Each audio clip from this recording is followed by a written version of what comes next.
Hello and welcome to the Racing Postcast, proudly sponsored by Unibet. It's another busy weekend, and this weekend we've got action over jumps and on the flat, as well as some classic action from Ireland. We're going to start our live races, 4 live races from Newbury, including the Super Sprint, one of the most unique races of the season, in which horses are weighted on how much they cost. We've got a big favourite there. We'll see what the panel think about Havana Hurricane, his chances in the Super Sprint, as well as the Hackwood. We'll also be focusing on that, a really competitive Group 3 race. Loads of familiar sprinters to get stuck into. It's also, as I say, a classic weekend in Ireland with the Irish Oaks taking centre stage. We've got a 1-4 favourite in Mini Hawk looking to become the 16th horse to do the English and Irish Classic double. We're going to take her on. We'll wait and see. And fear not, jumps fans. We have got some jumps action as well. It's Unibet Summer Plate and Unibet Summer Hurdle Day at Market Rasen. The winter is not long to go. We'll be previewing 2 really competitive jumps card, arguably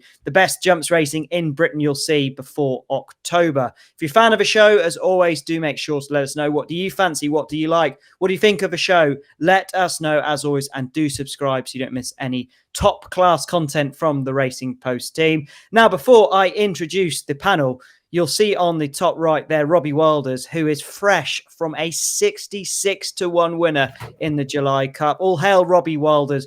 Robbie Wilders, no half measures in the July Cup. Your 66-1 tip. Talk us through how you found that winner.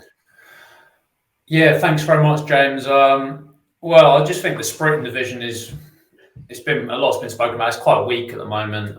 It's always worth taking a flyer on something, and I just thought no off measures kind of shaped a lot better than a lot of people kind of thought potentially. At Haydock last time under a penalty from a bad draw, and I thought she would have needed. She's given the impression she needed 6 furlongs. I thought that was worth a go. I just thought she was the wrong price. Really, you never expect them to win at those sort of odds, but you take these flyers, and every now and then it comes off. Was there no half measures to celebrate that one on Saturday night, Robbie? Yeah, to be fair, I was at a wedding all day on Saturday, so I didn't check my phone for about 12 hours. So I only found out at about 2 o'clock in the morning, and that was quite a nice after party then.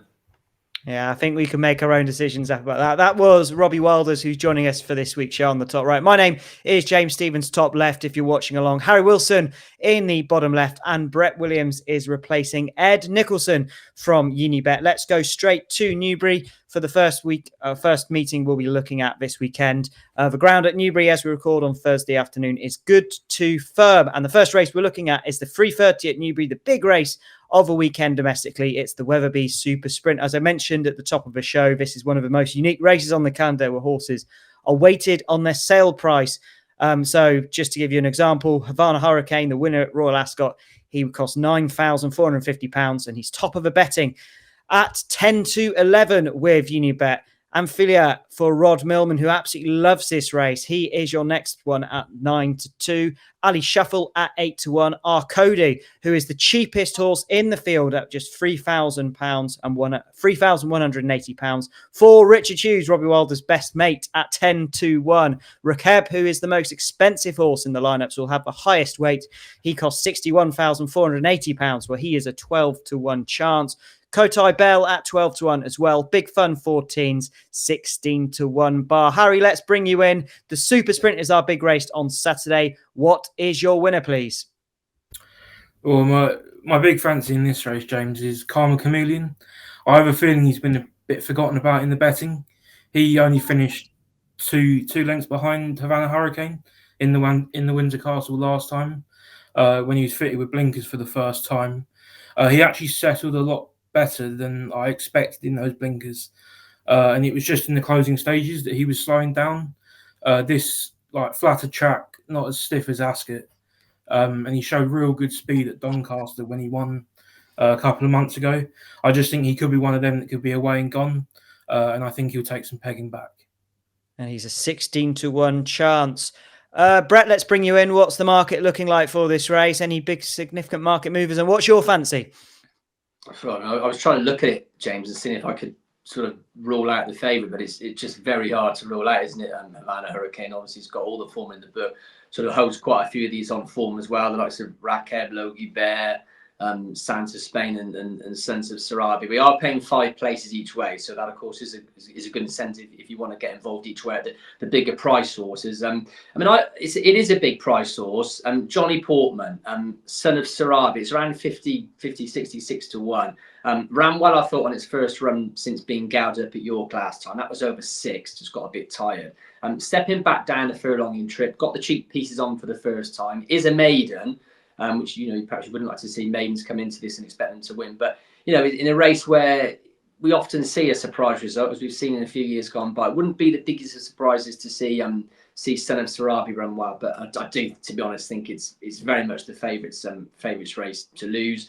You mentioned Richard Hannon already today. He's got, I think they've won 11 runners between Hannon Senior and Junior. They've got 3 in this year's race. As you said, the top weight there, Rackhead. He ran well, didn't he, in the Coventry, and then was well beaten in the Superlative last time, stepping back down in trip. But no, I think it's very much Eve Johnson-Horton's race to lose, really. I know she said it's not been her best race from a record point of view, but I think she's got a potential top-notch year. If you look at the entries for Havana Hurricane, he's in the Jim Crack, he's in the Nunthorpe. We might be giving him quotes for races like that after this. Certainly might be. So selection there for Brett. Well, he's with a favourite, Havana Hurricane. Even money has just changed actually on my screen. Son of Sarabi, 50 to 1 rank outsider. Could be a bit of an each way one for Brett. Hey, we see it happen. We saw it happen last week. And that brings us rightly on to Robbie Wilder's 66 to 1 shouts and above, please, Robbie. I haven't got one, but I've got one trained by my favourite trainer, Richard Hughes. I thought Cody was quite interesting. I mean, as we know, this is a race where a lot of hot favourites have come unstuck. They're weird races, these sales races. And Cody, I think Hughes has quite a good juvenile sprinter on his hands. When you look at your top speed figures on the Racing Post website, she comes out very close to Havana Hurricane, put in a good time when winning at Windsor on her previous start, made all comfortable victory. The second one easily yesterday, and the 6th came out on mine at 14 to 1 on a maiden. I think the form's pretty good for that Windsor race. She's improving all the time. She's receiving weight from everything. And I could just see her rodding on to about 12 to 1 for sure. Yeah, and Luke Morris is the joint lowest weight he'll have ever done, 10. Yeah, I was going to say that actually, because you'd expect Finley Marsh to ride her. He's ridden all 3 of her starts, but he can only do 8.7 as a minimum. So Luke Morris can squeeze down to 8.2, and I'm liking that. Yeah, I was about to say 10 stone too, but I'm still clearly in jumps mode. It's the middle of July and I just can't get out of it, Robbie. What can I do? Let's move on to our second race. This is the furthest thing from jump racing because it is a Group 3 sprint and a real cracker as well. The Holgarton and Novum Wines Hackwood Stakes, where loads of familiar names on your race card. And your favourite is a horse who was beaten in this race last year and has a bit of class though to him. Regional at 2 to 1, looking for a first win since September 2023, and that Sprint Cup success. Elite Status, last year's winner at 7 to 2. Giraffe at 5 to 1. Kind of Blue, winner at Ascot on Champions Day, disappointed since he's 7 to 1. Will he get back to winning ways? Diligent Harry 11s, Fair Angelica 12s, Ferris 18 to 1. Bar, we'll go straight back to you, Robbie. What do you like in the Hackwood? Yeah, I like Regional James, to be honest. I tipped him at the start of the week. He opened up at about 5-6 to 1. I thought that was an absolute rip. I think he's by far the best horse in the race. I think kind of people were latching onto the fact that he finished 4th in this last season. He didn't run his best race in it, but he did miss the rest of the campaign after that. I'm convinced he wasn't quite himself that day. If you judge him on every other piece of form he's running over the last sort of 18 months, he's been putting in consistent RPRs, 118, 117, 119. He's not got a penalty this year. He's £5 better off of Elite Status from the previous Hackwood. I'm not convinced Elite Status has trained on properly, whereas Regional, his 3 runs this year have been right up to his best, and I think he's got a class edge here. Better at 5 or 6, Robbie? I think he's one of those just versatile sprinters, to be honest. The return to 6 doesn't worry me. I mean, he won a Sprint Cup on soft ground, didn't he? So I don't think he's going to hold any issues. Regional at 2 to 1 is Robbie Wilder's selection. What's yours, Harry? Yeah, I'm with Elite Status, James. I hear Robbie's concerns about him not training on, but I think if we're ever going to find out, it's going to be at Newbury. He's won the Carnarvon here and he won last year's Hackwood. And his 2 races at Newbury have been RPRs of £12 higher than he's achieved anywhere else. And that shows he's a top-class horse when he comes to Newbury. He's been fit with first-time cheap pieces. Hopefully that will help him concentrate a bit better than he has done this season. And I just think course form will play a big part, and I'm willing to give Elite Status another chance here, James. Yeah, a bit of difference of opinion in the Hackwood Elite Status with first-time cheap pieces, as you mentioned, in the Hackwood. He is second favourite with Unibet. What's your fancy in this one, Brett? Again, it's hard to try and get away from regional, really. If you look at that good effort at Ascot last time, that's head and shoulders above the rest of, or many of the others in the field. I mean, you look at, you've got Elite Status has got headgear on for the first time. Jareth has got headgear on for the first time. Kind of Blue just doesn't seem in any kind of form. We saw him last year. He's just not the horse, certainly at Newcastle last time. You could have given him perhaps his first run of the season, but you'd expect him to have gone in last time at Newcastle. He didn't. He was very disappointing. So, it just brings you back to regional. My only sort of reservation question mark would be the ground. And I was just reading the BHA, the racing admin site, and what rain's forecast. There's between 5 and 10 mil of rain forecast on Friday night, which if they get a deluge of rain, that is obviously going to affect the results on the day. And then you might see a few surprise results. But if the ground remains good, then there's every reason to suggest that this is regional's race to lose. There is another one just to bung in there. It's a bigger price than I thought it would be, to be honest. Number 7, King's Gamble.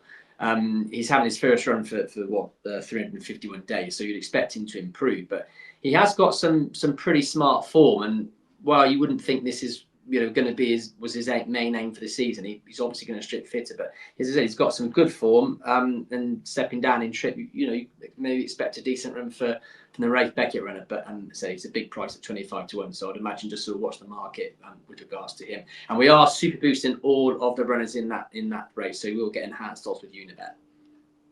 Let's look at the rest of Newbury. 2 more races on ITV at 150 and 225. We'll come straight back to you, Harry. 2 more races at Newbury. Has anything caught your eye? In the Stevenson that opens the card, I quite like Okeechobee. He's a horse that I've liked for a while, and we haven't got to see him that often. He's only made the track 7 times, and he's a 6-year-old now. But he'd improved his racing post rating with each start, including landing a good running of the the Gordon Richard Stakes at Sandown last year. His return at Kempton wasn't the best, but he's 2 from 2 on turf. And I think getting back on the grass will help him. If there is a bit of rain, I think that will help as well. He looks better with a bit of dig. And I just think he could just be better than this. He looked like a Group 1 performer in the making, and I do hope he lives up to that. And in the following staying race, Artistic Star has caught my eye. I've been following this horse for a while. He actually finished 5th behind Okeechobee in the Gordon Richard Stakes last year, but his stamina screams pedigree, and he put in his best performance for a while over a mile 6 at Newmarket. On his reappearance, I thought he saw the trip out really well. He's back down from competing over a 2 mile 4 at Ascot, which he just didn't stay, and I think he's been dropped £3. I think he could have a bit in hand of his mark.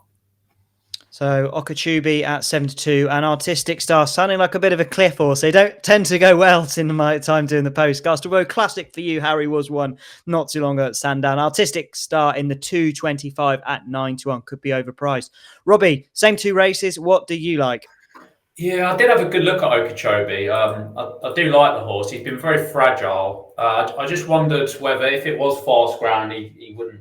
That wouldn't be ideal. But I mean, with a bit of rain forecast, it should be okay. I thought Jar was the one to beat if the conditions were on the quick side. I mean, he ran a really good race in the Wolverton last time, considering he ended up by that dodgy far rail and he couldn't get out in time. I think he would have gone quite close if he swept up the outside.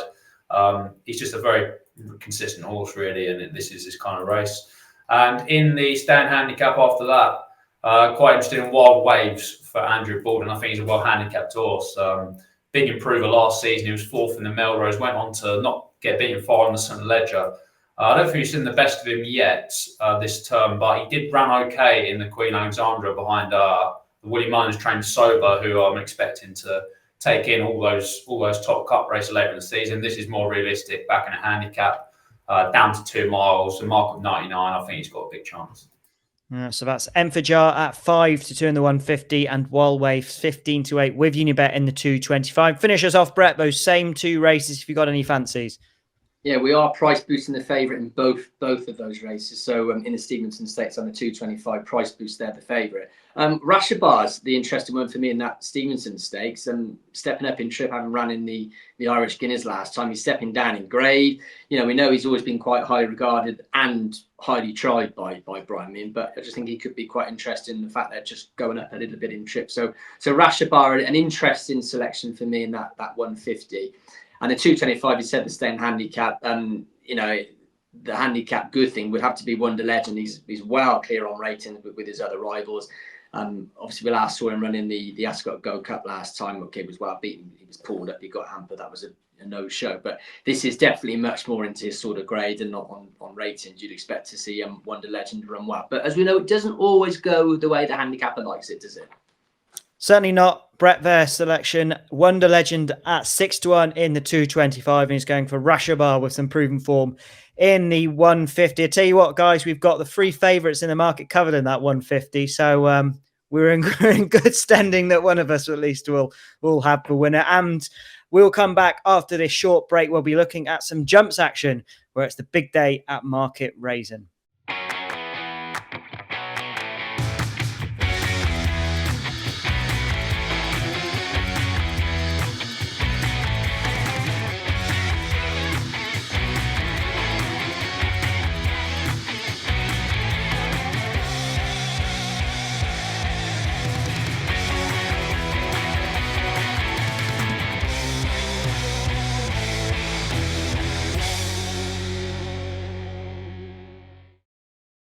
Okay, let's turn our attention to jumps. It's a huge day in Lincolnshire. It is the 312 at Market Rasen, the Unibet Summer Plate Handicap Chase, one of the highlights over the summer, should I say, and a huge race for the Bowens, of course. Not just one, but all three Bowen boys are going head-to-head in Saturday's race. We've got Sure Touch is your 7-2 favourite, ridden by Sean Byrne, of course, winner of the race last year. Ballysax Hanks at 5-1. Cortland, trained by Mickey Brown, brother to Sean and James, is at 6-1. He was third in the race not too long ago. We've got next in the market the Siandana, an Irish challenger at 17-2. Statuario also for the Mickey Byrne team at 9-1. Baloo, a runner for Nicky Henson at 10-1.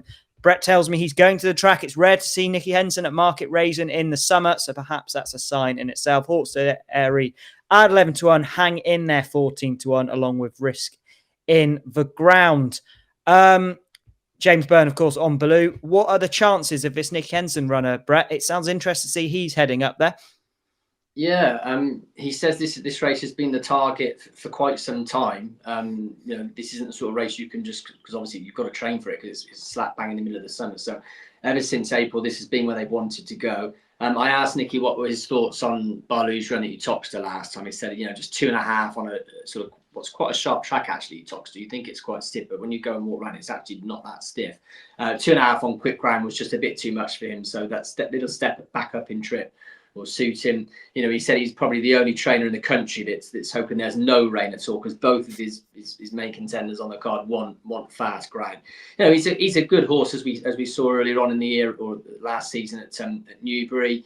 He's got the cheap pieces on for the first time, and you know he's not bullish. He never is bullish, but he's hopeful of a very good run in a race where we are paying 4 places each way. I quite like though Ballysax Hank for Harry Cobden and Gavin Cromwell.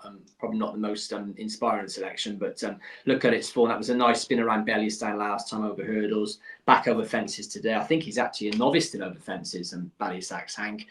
The fact they've managed to secure Harry Cobden, of course, has won this race for the last 2 years, including on Sure Touch 12 months ago. That's obviously got to be a tip in itself. And I mean, perhaps Robbie can tell me a bit more. 10 stone 5, would Harry get down to that weight sort of very much, or near that sort of weight? I'd imagine it's sort of towards the bottom of the scale, wouldn't it be? Actually, have no idea. Don't know the fella well enough, but I'd imagine that'd be a bit of a squeeze. Yeah, especially this time of year. Yeah, absolutely. It actually says on our race cards, doesn't it, that the jock's lowest weight is something I use. 10-2's the lowest he's done the last 12 months. Yeah. What's the selection then? It's the Gavin Cromwell Ballysax Hanks for you, Brett. Yeah, I think so. I think Baloo will go well each way, but I do think that the Irish Raiders probably just got a little bit more in his favour. A win for Ireland in a jumps race. Wouldn't that be a surprise? Let's come to Willie Mullins, though. It's not Willie Mullins, that's true. Let's come to you, Harry. I mentioned the Burns at the top, of course. Mickey Byrne taking over the yard from P2, who's won this a record amount of times.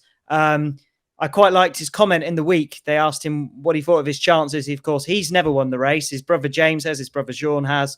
And he said pressures for tyres. Do you give his two runners any chance? Yeah, I'm a big fan of Mickey Byrne. He's done a great job since taking over the yard from his dad. Yeah, and I do, and I really like Cortland. His price is probably more realistic now than what it was on Monday when I had a quick look at this race for the RFO. I just can't help but feel that he's really well handicapped. If you look back to him finishing second in this race a couple of years ago, he's effectively off the same mark when you take into account Shane Fenlon's useful £5 claim. And his 2 visits to Market Rasen have resulted in 2 of his best 3 runs. I think coming back to this course will really help. And the fact that he returned from 420 days off just 20 days ago just screams of a nice prep for this. They clearly had this in mind for a while. And I think he'll take some beating. Cortland, the selection then at 6-1. We know the Burns love this race. What's your selection, Robbie?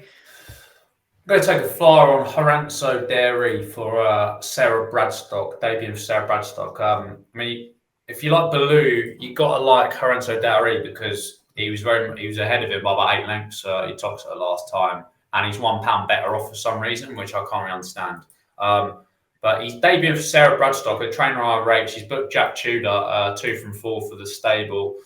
Just ran a lot of good races last season for Willie Mullins in much better races than this.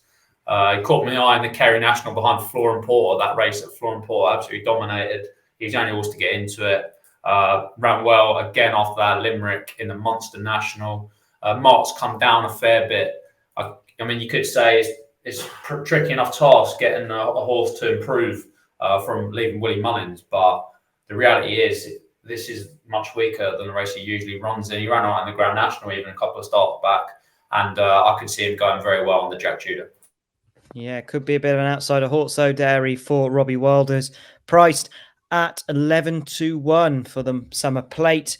Let's move on to the other race we're looking at from Market Rasen. This is the Unibet same-day race multi-summer handicap hurdle at 240, where the unbeaten hurdler, Sir Galahad, is your favourite at 4-1. Brave Knight for Paul Nicholls, having a good run with his few horses over the summer at 11-2. Kilvar, the dual-purpose horse, at 15-2, along with Goblet of Fire, another one for Nicky Henson. Moonchime, along with Castel Gandolfo at 17-2. D-Day, Arvin Riva at 10-1. Cavan Club at 12s and 14-1 bar. Harry, what's your selection here? I'm siding with Moonchime here, James. He's one of those improvers that I like this time of the year. He had wind surgery at the start of the year, and he's won 2 of his last 3. The one that he lost, he was brought down right at the start, so didn't get a chance to show what he could do at Aintree. They ran him on the flat recently, only last month, and that came on ridiculously fast ground at Goodwood, and it was actually his flat debut. So I think it was sort of just a pipe opener for this. The rain, I know we don't know what Market Rasen they're going to get. It's really hard to tell what the ground's going to be like there. But good ground, well-watered, good ground will be fine for him. But if it rains, I think his chances get even better. So that's Moonchime for me, James. Moonchime for Harry is my selection as well. Harry, been following this horse for a little while. What's yours, Robbie? Yeah, I'm interested in Cavan Club for James Owen, who's very much going all out with 4 runners. He won it a couple of years ago, and Gavin Sheehan, I thought was eye-catching booking among his 4 runners. Sheehan's had 2 wins and a second in 4 rides for Owen, included on this horse at Doncaster, the last time he raced over jumps. And that form is actually sensational. The second won next time, the 4th has won since, the 5th won next time, the 6th has won 3 times since, the 7th won since, the 8th won since. That's really good form. And he came from a fair way back to get involved in a race that wasn't run wasn't really a strong on race. So I think he's very interesting. Back over jumps of £6 high. He's only 5. By Ribchester, he's not going to have a problem if it rains and the ground softens up a bit. He won on soft at Chepstow last time with a mark of 79 on the flat 35 days ago. That should have put him spot on for this. And I think he's on a good mark over the flat and over jumps for James Owen. Cavan Club for me. 12-1 he is. Finally, Brett, what's your selection in the summer hurdle? Yeah, well, we are giving you your money back as cash in this race. If you back the second or third, you get your money back. And there have been 2 quite big movers in this, James. Brave Knight, one of them, for Paul Nichols and Harry Cobden, happened to 5-1 from 6 years. And also one of the other raiders for James Owen, Nebraska Gold, who actually ran this race last year for David Pipe, was well beaten. This off, I think, a £2 lower mark this year. That one I went to around 12-1 from 20s for Sam Twist and Davis. So 2 quite sort of significant movers in that race. But also like his Goblet of Fire. Again, he's been trained for the race. This has always been the plan. He ran very, very well at Haydock in the Swinton Hurdle back in May. He's had a nice break since then. If you look at his record, he goes very well off a bit of a layoff, so that's obviously a major plus as well. He loves the grind, and there's plenty to like. So Goblet of Fire for me in the Unibet Summer Hurdle. Could it be a big Nicky Henson double? It'd be worth a trip if he wins both these races, Brett, wouldn't it? So we'll find out about that. We've got one more race to look at from Market Raise, and that's the 205, the Unibet money back as cash, just as you said, Brett. Races handicap hurdle at 205. No selection for you in this one, Robbie. Quickly, Harry, what's your thinking on this race? The interesting one in the 205 Market Raise is Maglac. He's achieved all 3 of his flat wins on right-handed tracks, but hasn't had that many goes this way round over jumps.